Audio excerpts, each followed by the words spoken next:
up there, Mother? Yes. Yes, he is. I asked him to have a drink after he was kind enough to bring my scarf. He expressed a desire to see the rest of the house, darling. Why do you ask?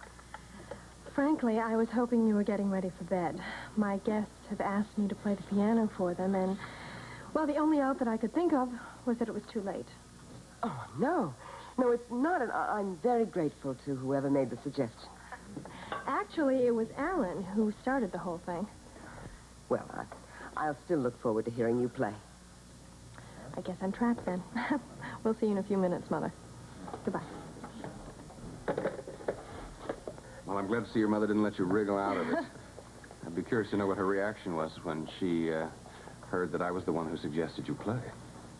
She really didn't say anything, Alan. You're not a very good liar. You know, I think that Hope and I should leave. Alan, I am playing especially for you. I appreciate that, and I hope you'll give me the pleasure of hearing you play again sometime. But I think your mother would be happier if we didn't come up to the house with the others. I won't hear of you leaving now. Mother is simply going to have to get over her foolish feelings about you. And I know she will when she gets to know you. I wouldn't count on it. I assume my father's still there? Yes, he is. And wouldn't it be wonderful if it led to something serious? I wouldn't count on that either. I'm glad I'm going to get a chance to hear Amanda play. Alan was telling me this evening how gifted she is. Yes. But you still haven't answered my question. Well, I'm not sure I understood it. Well, it's very simple. I just wanted to know if Brandon had said anything to you about Amanda.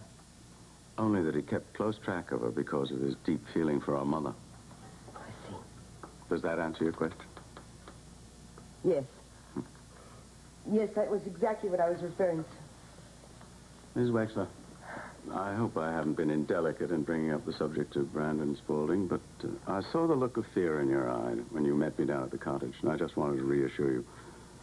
You don't have to worry about anyone else knowing about your relationship with Brandon. I've never told anybody.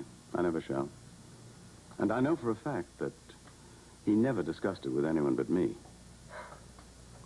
Thank you, Mr. Chamberlain. That's a great relief to me. And I appreciate your kindness. No. Yes, come in. Oh. Excuse me, Mrs. Wexler. I'm so sorry. I didn't realize you had a guest. That's all right. What is it? Well, I unpacked most of your bags, and I wondered if you would like me to sort out your things for the cleaners tonight or tomorrow. Well, I am going to be up rather late because Amanda's bringing everybody up from the guest cottage. If it's not too much trouble, I'd appreciate you doing it tonight so I can sleep late tomorrow. Of course. And excuse me again for interrupting. That's all right. Good night, Jeff. Good night. It's amazing seeing this again. It was Brandon's favorite object because you'd given it to him. How on earth did it get back here? By a rather strange set of circumstances which I'd not rather go into. No, of course not. Mr. Chamberlain, I know you are a man of honor, and I take you at your word. But I also know that you know Ross Marler. Oh, yes, he was engaged to my daughter once. Bright young man, ambitious. Yes, indeed he is. I beg you not to discuss any of this with him. Mrs. Wexler, I've told you, I wouldn't discuss this with anyone, even my daughter. No, let me assure you, I wouldn't betray Brandon's secrets. He was my best friend. And whatever personal secrets he had, he died with him. Can I help? Yes, thank you. Lucille sure bought a whole bunch of new things on her trip. Well, it certainly looks that way. I wonder how she found the time. I thought she was supposed to be consulting a specialist about her headaches. Now, Morgan, you know that's none of our concern. I know. You know, I never really did thank you properly for my birthday gift. Well, I'm glad you like them. I love them. I mean, when I first got them, I didn't realize that they were real and very old. But they are. Nola told me. Oh, how did Nola know? She rubbed them on her teeth. She what? That's right, she rubbed them on her teeth. She said that if pearls are real, that if you rub them on your teeth and they're rough, then they're real. These are rough. Morgan, that's not going to do your teeth or the pearls much good. I bet they were very expensive. Now, you know it's not nice to ask the cost of a present. That's not what I meant. I meant that I know that we're living on what you make with Mrs. Wexler and... Morgan, when are you going to realize that I will do anything in the world to make you happy? Excuse me. Oh, hi. Well, did you just finish your tutoring lesson with Kelly? Kelly? No, we finished hours ago. Ben and I just saw his car driving past the house when we came up here. Well, that's strange. It does look like a car with a top down. But it couldn't be. You sure I didn't wake you? No, you didn't. Good. I was just lying here, and I thought I'd call you, tell you again how much I enjoyed tonight. Oh, I did, too. It was a lovely evening. Right from the yellow roses on the table at the restaurant all the way through. Good. I'm glad. I'm glad we really talked to each other. So am I. And I hope you didn't mind my bringing up the possibility that we might not be able to work things out as much as we may want to.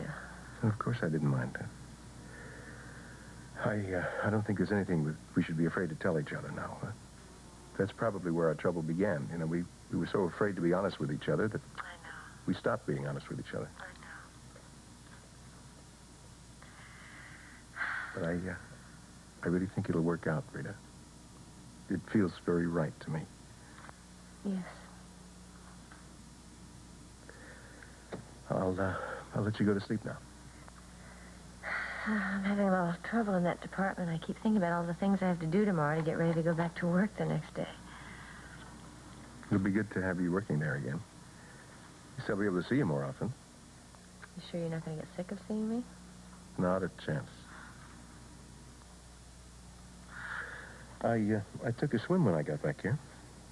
Wow, I wish I had all that energy.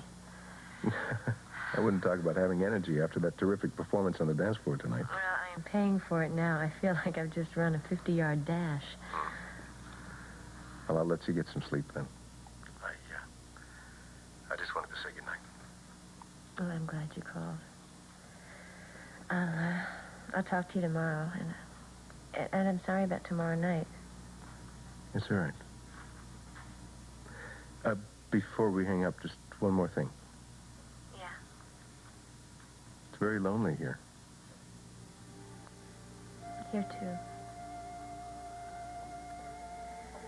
Oh, good night, Ed.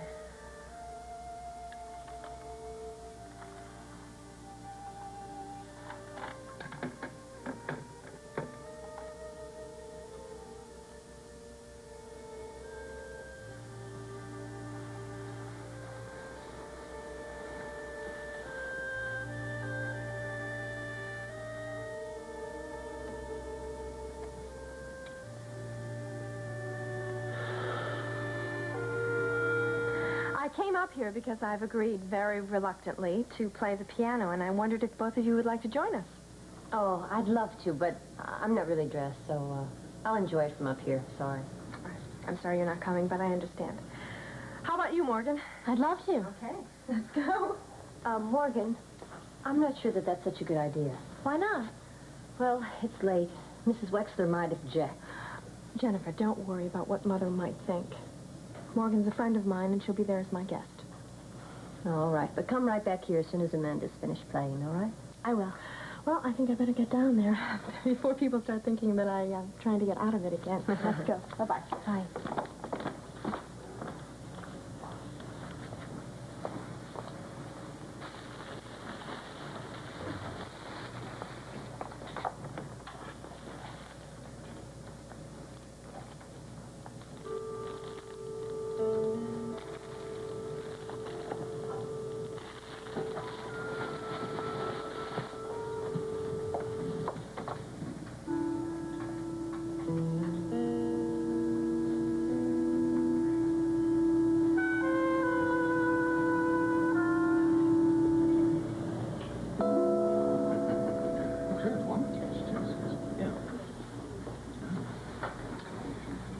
Lucille, aren't you going to come over and join everybody else?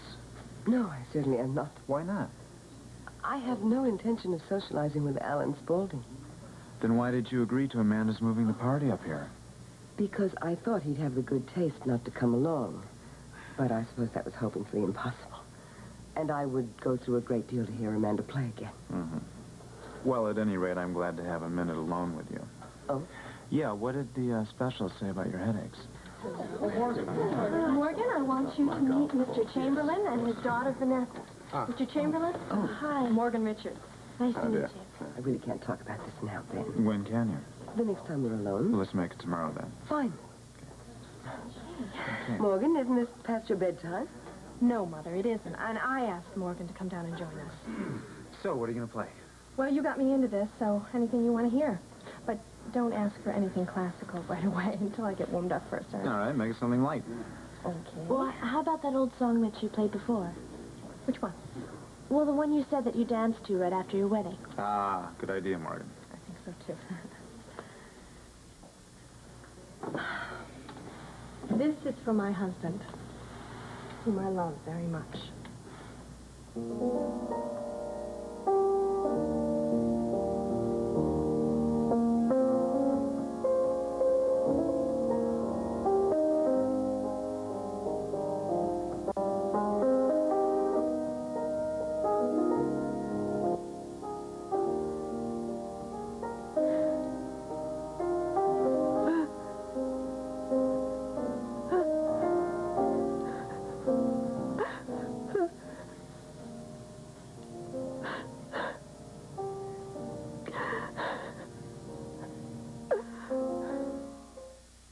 This has been the award-winning Guiding Light.